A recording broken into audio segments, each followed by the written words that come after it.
Hello and welcome to another update video about Ethereum. This is going to be a quick one because there has only been very limited price action since the last video. Nevertheless, we do an update here on Sunday. Bear in mind today 5 p.m. UTC is the weekly member live stream. Today we make another educational one. We're going to talk about Elliott Wave triangles, how to find them, how to use them, how to trade them. If you're interested in that, check out the channel membership. And yeah, besides that, let's focus on the chart. We still are in this red resistance area, and as I highlighted yesterday, we can count the move of the 10th of March low to the 14th of March high as a 5-wave move. And the idea is that possibly we completed a wave 2 correction already here on the 15th of March at 1600, and we're now rallying in the next 5-wave move, basically in the third wave. Yeah? And then there would be a fourth and a fifth, and it would just escalate higher.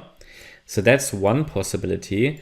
The other possibility is that this move to the upside is just a B wave, an overshooting B wave. That's possible as long as we are below 1850, because a move above that level would basically invalidate the idea of an overshooting B wave.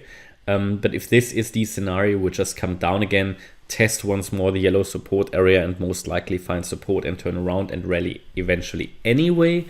And then the third scenario I'm observing here on the lower time frame is that all of this is a wave 1, because that's possible as well. On the Bitcoin chart, however, that's a bit clearer, because on the Bitcoin chart you can count this quite nicely as a larger 5-wave move. You can get away with counting this as 1, 2, 3, 4, 5. The wave 4 here, if this was the wave 4, then this actually didn't come down too deep, so that's fine. And I could count this as a wave 5, and we would simply say that this wave 1 here was never finished. Yeah, but even then, we would just come down and retest the support area again, and the message still stands. As long as we're holding 1459, the focus needs to remain on higher, because we're in an uptrend. And I wouldn't short in an uptrend, would be extremely careful with that, because the movements to the downside, they have been looking, and they are looking correctively. So they have that corrective characteristic, and the movements to the upside look impulsively, especially as we did hold the green, the very large main support area. As I said to you, it might very well be, if we get into this green support area and we turn around, we might not see these prices again very quickly. And that was enough for me to decide to buy larger positions, also a hardware wallet position when we entered that green area. I did communicate all of that in the videos and also on Discord, on Telegram at the time. Did take some profits along the way up here to pay myself. And if we get a deeper pullback, I'm going to use that chance to scale in. Doesn't mean that I'm speculating for that downtrend or short-term dip or pullback, you could call it. So I'm not shorting it, but if it happens, if it gets into my buy zone, if it gets back into the pullback area, into the support area, then I will use it. Yeah, I tend to use the setups that are there. But you need to think strategically, right? I've had a few people who apparently sold everything up here. But if we are in an uptrend, I mean, we know it, right? We know it. These uptrends can always escalate a little bit higher. And as long as we don't have a trend change signal, then the uptrend is still in place, even in the short term. You know, in my opinion, there hasn't been a trend change signal yet. So at no point we could confirm that the move down was already occurring. So as you can see here, that third wave did escalate quite strongly as well. So that's why I'm so much of a fan of, scaling in, holding a core position in an uptrend, taking partial profits. So basically scaling out in resistance, scaling into support. But these are the scenarios. These are the ideas that I have. It remains my view that as long as we hold above 1459, the 1-2 setup here is valid in whatever shape or form it's going to end up. Yeah. So it could be this is a wave 1, this is the wave 2, and we're already rallying in wave 3. Could be that this was the wave 1, A, B, C, and then we rally in 3. Or all of this is wave 1, and then we come down in A, B, C. But in all cases, the yellow support area should actually hold. Even if it doesn't, we are simply morphing back into the larger wave 2. yeah, and head back into the green buy zone or support zone. These are the potentials, yeah, and I don't know which one is going to play out, but use these scenarios to come up with your strategy.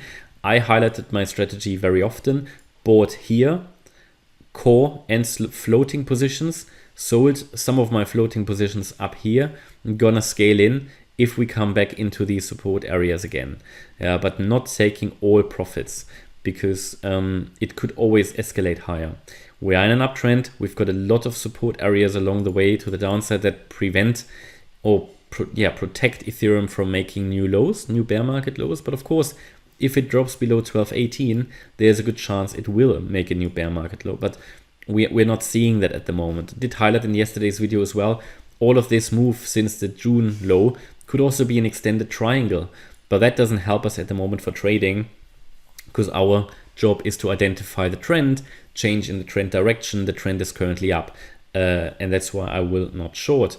And that's it. Could of course morph into a triangle, but for the moment that's irrelevant, because we have some nice opportunities, and we had some really nice opportunities to the upside. I mean, Ethereum reached the green support area, turned around. It reached the yellow support area and turned around, and it's now in resistance. As long as we are below, as I said, 1850, that B-wave scenario is a risk. If we go above 1850, it's not. But then I would even expect the wave 5 to end shortly and then come back a little bit before we then should rally even further. So yeah, I know it's a bit confusing, and I hope I confused you a little bit further. No, it is what it is. I mean, in the end, sometimes it just makes sense not to waste too much brain power on the lower degree moves. I know some people want to trade every single wave, but sometimes it's just more profitable to just wait and trade for the setups, or to wait for and to trade the setups that are actually there, the highly reliable ones, not to try to trade every single wave, and to scale in and scale out and not be an all-in, all-out person. That's typically what emotional traders do. I can only warn of doing that, because it makes life difficult. And I really want that most people succeed here. Okay, that's my update about Ethereum. I hope you liked the update. If you did, please hit the like button, leave a comment and subscribe. And if you really like the content, then please check out the channel membership. Thanks a lot for watching. Bye-bye.